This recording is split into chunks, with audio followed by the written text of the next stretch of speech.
Hello everyone, Scott Marion, Blue Sky Solar. Welcome to our Solar 101 webinar. Today I'm going to be going through Solar 101, how everything works, the panels, the inverters, what's currently going on in the market, what's currently going on with APS and SRP. And I'll basically give you an understanding of everything solar. So at the end of the day, when you sit down with someone, you'll have a basic knowledge that will get you all that you need beyond getting the prices from these different companies that you're going to search. So let's get started. So number one on my solar overview is zero out-of-pocket cost. So literally what that means to you is the first time you'll actually make a monthly payment is 60 days after the system is up and on the roof and turned on. That's for purchase with loan, and that's also traditionally with a lease. Okay. Installation, permitting, and panel upgrade. So with every company, they handle all the installation for you. Traditionally, what you're looking for with a company is you want to make sure that the company that you're buying from is also the installer. So when they show up to your house, if you buy it from XYZ company, they have XYZ shirts, right? You do not want to go with a company that is a subcontractor where they're doing different versions of the sale, right? Meaning that you get one company and then you get another company doing the other portion of the install, right? Permitting. Permitting is handled traditionally by the company that you choose, meaning for the city. Also, they will help you with your HOA, okay? A lot of companies, if they don't basically do the paperwork for you, they will ask you to get the paperwork for them from the HOA and then help you do that, okay? Panel upgrade. What that means to you is an electric panel upgrade. So your box on the side of the house.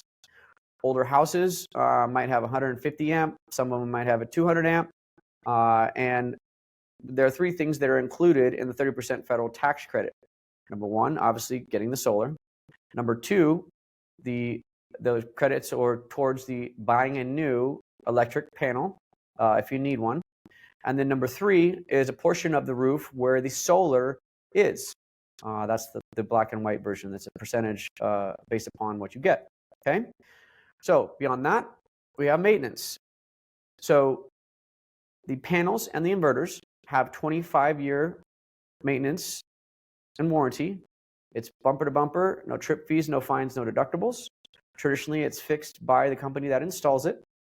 If the company that did install it went out of business, you would still have the panel company or the inverter company's main warranty. So for example, what I mean by that is, let's say that you bought a Ford, right? You bought a Ford Explorer. You bought it at XYZ dealership, Earnhardt dealership. Let's say that Earnhardt goes out of business. The dealership goes out of business. Well, you still have the backing of Ford, okay? So Ford would call somebody and have them come out and fix that for you. So meaning your solar panels and or your inverters, okay? 25 years workmanship and labor. So anything related to electrical, anything related to the install. One big, huge thing that happened last year, which is amazing, is that they also made the 10-year roof warranty that they used to have. Majority of companies now have 25 years. So across the board, we're at 25 years on workmanship and labor, installation, and roof, which is huge. Huge for people, right? There are three major inverters when you're looking at inverters. Number one is SMA, number two is Solar Edge, and number three is Enphase. SMA and Solar Edge are, the best analogy to describe them is that they are like old Christmas lights, okay? They're a string inverter system. So what that means to you is if one Christmas light went out, the whole Christmas light strand would be out. So that is very similar, is what SMA and Solar Edge inverters do. The third inverter, Enphase, they are microinverters. So what a microinverter does is it's attached to each panel. So each panel has its own inverter. Therefore, if one panel goes out, you still have the rest of the system working, okay? SMA and Solar Edge, they would have solar optimizers, which could help that, but at the end of the day, you still need to get a new inverter when you get Solar Edge or SMA. For me, I usually recommend, and this is my personal opinion, I usually recommend Enphase microinverters for the simple fact that if you travel or if something's going on and you're out of the country, et cetera, if one panel goes out versus the whole system, if one panel goes out, you're okay. If the whole system goes out and it's the middle of summer, you're going to be making phone calls from wherever you are, Europe, Mexico, wherever, because you want that system to be up and running and keeping making money and making you power, right? So beyond that, panels. Panels, in the past, we did have some supply chain issues. A lot of those supply chain issues are cleared now, almost all of them. But I still make sure when I'm helping people get a solar system that I can potentially access a new panel if they needed a new one from anywhere in the United States or in Canada, versus having to wait for a panel stuck on a boat in Long Beach Harbor or any other harbor, meaning it's coming from some foreign place, right? So that's something that I would highly recommend you to check into, is to see where the companies are manufactured, where they have plants, where they have basically anywhere to store them in the United States or Canada, okay? Like I said, beyond that, we have a 25-year warranty on the roof, which is amazing. And so you have 25 years again on the panels, the inverters, and the roof, workmanship, and labor, okay? How solar works. So when the sun hits the panels, it produces DC power, direct current power, okay? Wherever the inverter is, whether it's on the side of the house, the extra box on the side of the house, or the microinverter on the back side of the panel, at that point, it goes from DC power to AC power, okay? Any excess power that you make goes out to the system, and at nighttime, it comes back to you. You will always, always be connected to the grid as far as APS or SRP. So there's never a chance for you not to have power as long as your neighborhood has power. If the neighborhood loses power, let's say a transistor or something, somebody hits something, right, and knocks the power out in the neighborhood, you still don't have power, okay? There are batteries. Most people know about them. Tesla, Generac, LG, Panasonic. I, in 9+ years, have still not sold one battery. Here's the reason why. The cost of the batteries is still anywhere between $15,000 to, let's just say, $20,000, okay? Depending on what version of the battery you get, installation, etc. Okay, $15,000 to $20,000. Well, the standard house in Arizona would need at least 2. Some need 3, some need 4. So let's do the low end of that math, right? 15,000 times 2 times 3 times 4. The return on investment for a battery is still not there. If you're an end of the world person, completely understand, get one battery, okay? One thing that people don't know about batteries is that depending on what part and time of the year is depending on how long you'll be able to sustain the energy in your house. And what I mean by that is basically if it's the middle of summer and it's 115 degrees, like it was this summer, and you have one battery, you might have 30 minutes on that battery. If it's February or March or April, you might have a couple days. It depends on how you use the battery, what things you turn off, etc., etc., etc. So in an end of the world scenario, I tell most people, hey, the best idea that I keep telling people, and I've told people this for a long time, maybe get one battery, but get a generator. However you get that generator, whether it's propane, gas, solar battery, anything like that. But a generator is the best use of your money if that's your mindset of thinking. Okay. Beyond that, so talking about APS. So APS, there's constant change with APS, and what I mean by that is that each year they traditionally lower their buyback. Okay, what that means is what they're actually paying you for the power that you overproduce. Okay, last year it was roughly 8.5 cents. Okay, this year it's 7.5 cents. They do have right now 10 years of a lock. So if you get in at 7.5 cents, it's locked for 10 years. That 7.5 cents is locked for 10 years. Okay, who knows what'll happen after that 10 years? That's something that is who knows, right? But at least for 10 years, you're locking that rate in. The best analogy I give related to this is I say if we all could have prepaid 99-cent gasoline a long time ago, I think everybody would have done that, considering where we're at as far as gasoline prices, right? So that's what you're doing with your power in APS. You're pretty much trying to lock in that rate, or you are locking in that rate, and then you have that rate locked for 10 years, which is great for when you sell the home, great for you for cost savings for that time frame, et cetera, et cetera, et cetera. So when I'm going through my presentation, I basically show that traditionally APS, let's just say as an example, has always been going up as far as their costs, right? They've been going up an average of, let's just say 3 to 5% over the last however long it's been, 9 years, 10 years, et cetera, right? So at that point, when you lock in your rate, instead of paying the increased amount every single year, if we build you the right system, you should be on a flat and fixed plane, right? So over time, you're saving more and more and more and more money versus them, which continues to rise, right? If it was going up 3 to 5%, okay, at the end of the year, it's not that much. But if you take 3 to 5% times 3 years, what? You're at 9%, you're at 15%.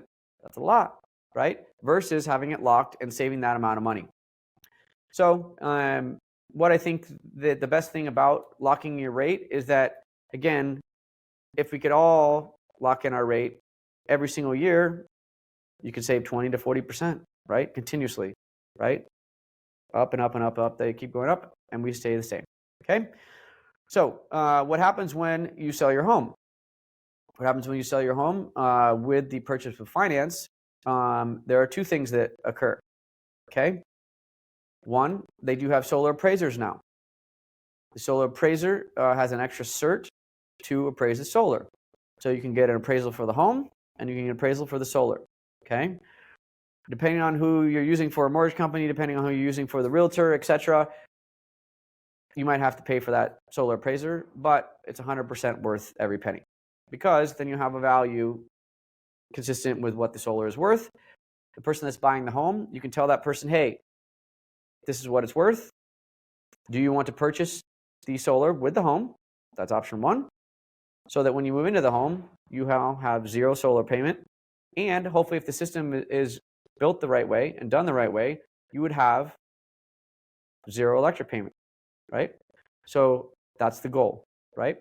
Option two, if they don't want to purchase the solar system outright with the home, right? They can loop the remaining amount of solar payment that's left, total amount, right, into the cost of the system, the cost of the home, and then go from there, right? So let's just say cost of your home's $1 million. Let's say the solar system is $30,000, right? So tell your mortgage person, hey, I want to add an additional $30,000. That might cost you an extra $15 to $25 maybe on a monthly payment versus their hypothetical monthly payment, which might be $100 or $150.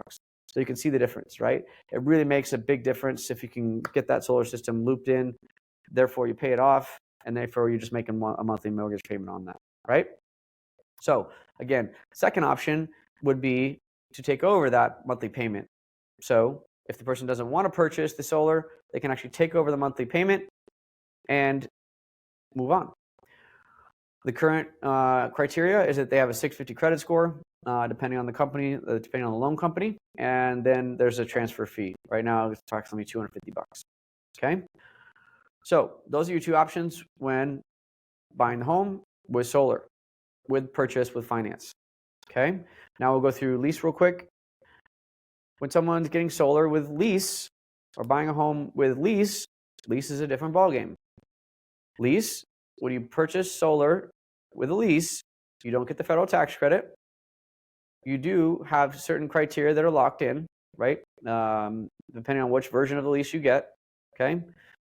Lease or PPA, different versions, different states. Arizona, it's a lease, okay? There are 3 major solar lease companies in Arizona currently. They're all United States wide, but the ones that people use in Arizona, they have Sunrun, we have SunPower, and we have Sonova, okay? So those are the 3 major lease companies, and basically, when you get the lease, they put the equipment up on your house, you do have a lien on your house. That was one of the problems of the past. I have been through all of the problems of the past of the lease. When I first started 9 to 10 years ago, Solar City went bankrupt, and I also had Sun Edison go bankrupt.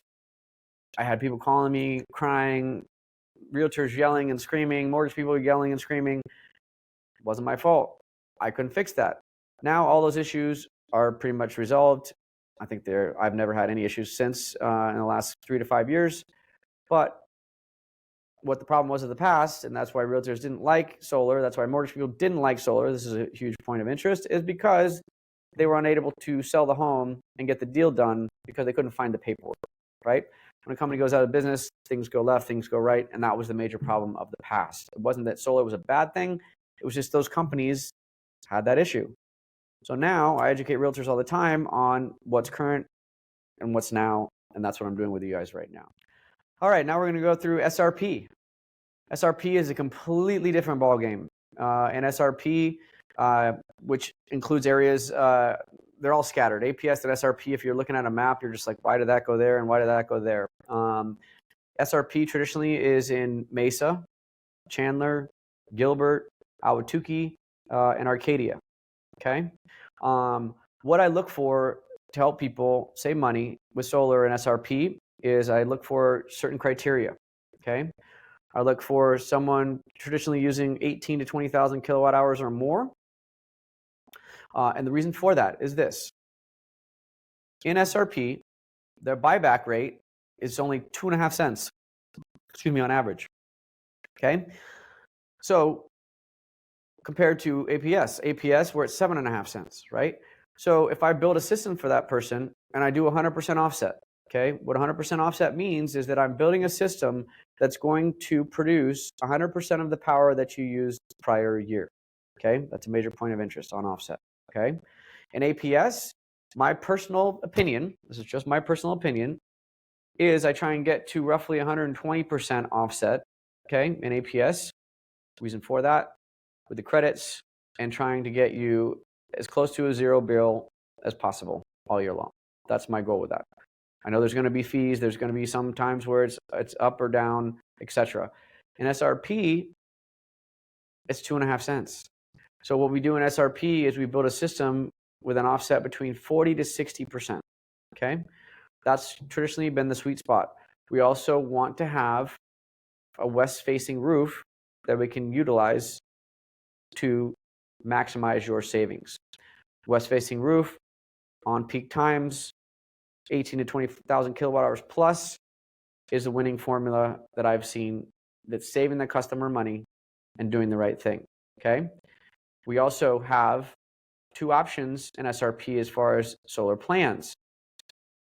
With that criteria, the third thing that I look for is you traditionally do the E27 plan. Okay. The E27 plan is going to give individuals roughly 4-cent power on average. Okay. Therefore, not only are they saving money on the amount per kilowatt hour, but we don't have a large system, so the payment is smaller. Okay. With that system, we are going to add a load controller. What the load controller does is regulate the demand charge. In SRP, for one time every month for 30 minutes, they derive your demand rate. How they do that? Basically, if your AC turns on, your pool motor turns on, your water heater turns on all at the same time, that spikes your demand. What we do with the load controller is we regulate that. So what it will do is it will only let certain things turn on at certain points. And that's how we're able to regulate your demand in SRP, therefore saving a fair amount of money. If I had to put an average on it, 10 to 40%, depending on how the person regulates it and what they're doing with it. Okay. Now, there is another option plan called the E13. What I do with all the customers that I have is that I will look at your on-peak usage, I will look at your off-peak usage, and we will do comparisons, because to know which plan is the best is to look at that information. E27 traditionally has been a better choice. In certain instances, the E13 might be a better option. Okay. For example, I had a customer a couple months ago that basically had their mother-in-law living at the house all the time. So with what we were constructing and the on-peak and off-peak usage, it made more sense for them to use or get the E13 plan than it did for them to have the E27 plan, because of how they could regulate it, what they would do on a daily basis, etc. Okay. So SRP, again, completely different ballgame. two different ways we're looking at it: E27 plan, E13 plan. E27, if you have the 18 to 20,000 kilowatt hours, we'll put you on the E27, roughly average, 4-cent power. We'll also get you, west-facing panels, west side facing, right? And then from there, we can do south. South and west are the best as far as SRP.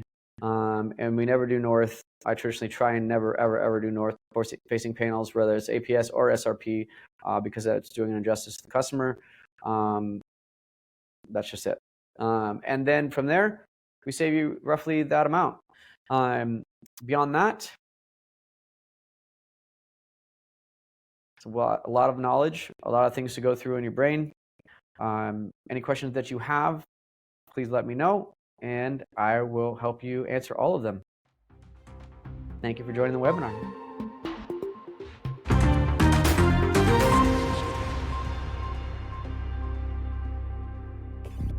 All right, everyone. Yeah, so if you have any questions, if you can, just let me know, type them in the message chat box, and I will answer them the best as I can.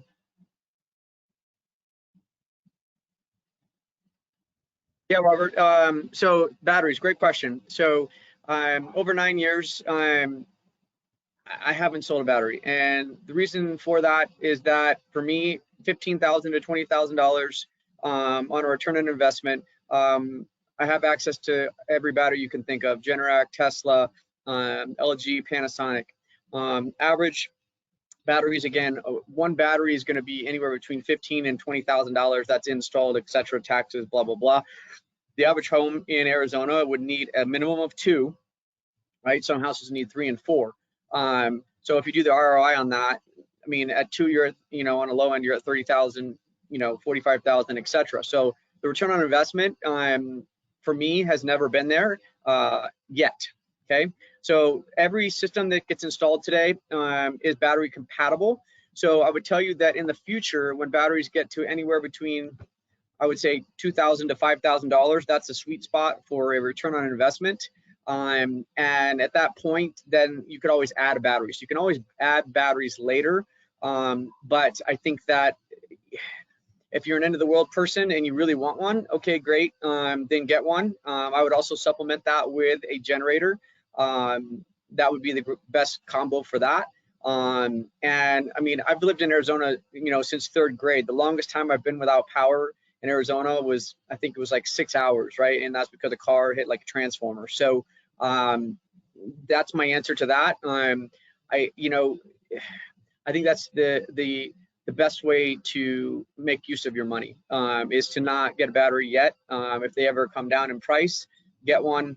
But beyond that, I would say that it's not, in my personal opinion, it's not worth getting. So I hope that answers your question. And then next question. Francis says, you talked about APS rates. What about SRP? So she must have asked that before you addressed them, but if you want to touch on it again.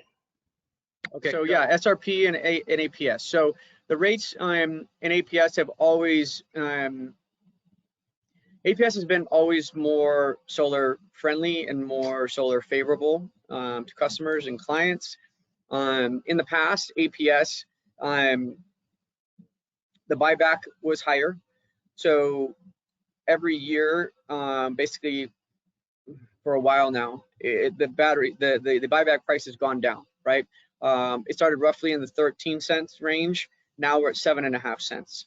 Okay, so what keeps happening is the buyback rate in APS keeps going down, the cost keeps going up, right? So as of Tuesday, and don't quote me on this, I'm pretty positive on it, in the 90th percentile range. I think they put their pricing now, APS, at a roughly average 34 cents on peak and 12 cents off peak. So that's up from 29 cents and up from 10 cents. So every year they keep raising the prices and then they keep lowering the buyback. So what they're actually paying you, okay? As far as SRP goes, basically SRP with solar and with their pricing, some years they stay flat, some years they go up. There's been 1 year that it's gone down. It's a completely different version of electricity. And as far as the buybacks, like I said on solar, the best way to utilize and save money in SRP is to get the 27 plan. If you were to get solar, that's the best way to get it as far as a cost savings for you. And again, we want to offset the on-peak usage, because if we do 100% offset in an SRP system, you're literally, I would be doing an injustice to the customer, right? And I want them to save money if they're actually going to put it up, right? That's how I do it. Some people don't do it that way. Some people give them 100% offset system and they put them on the E13 plan, and it's not the best thing for the customer. So that's just me. That's my personal opinion of doing it, and I've been doing this for 9 years. So I think that's the best route. Hopefully that answers your question. If not, ask it more specific, and I can answer more. So how much is a generator for a 4,000 square foot house? Great question. So I would tell you, I don't know how specifics, you can go look them up, but I would say roughly a great generator, good generator, $2,000 to $5,000. They have different versions of generators. You can run them on propane, you can run them on gas, they have a solar generator. So yeah, I would just pick the one that works the best for you, and go that route. It's a much better return on investment, I guess I would say, to buy a $2,000 to $3,000 generator versus a battery at $15,000 to $20,000. You know what I mean? Do you ever determine that solar is not a cost savings?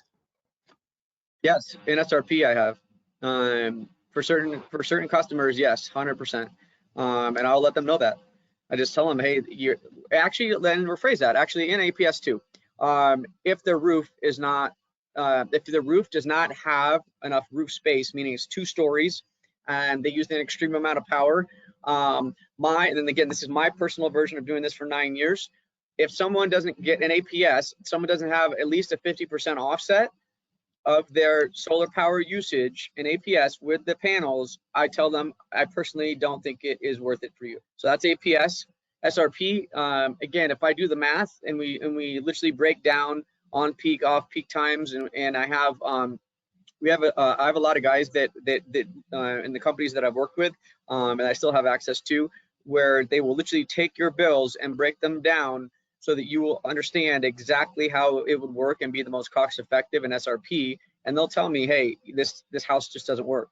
You know, if they don't have south facing or west facing panels, they'll tell me, hey, I don't think this is the best fit for this customer. You're not doing justice to that customer. Hopefully that answers your question. If it not, Cool. ask me. It looks like Robert has an additional question. How long do batteries last?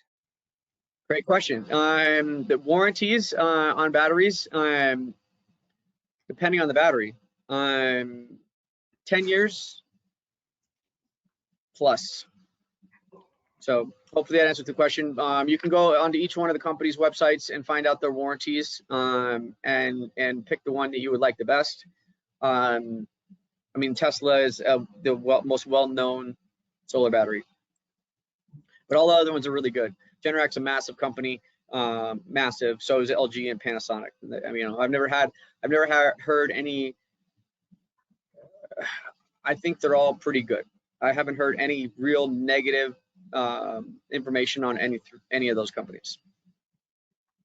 All right. Looks like our final question here is going to be thinking about buying a cabin that is off grid. She needs to add solar. What kind of batteries do you need, or is generator a possibility? It has 0 power. Great question. I would actually do a combo of both. In that scenario, it would be okay to do both. Again,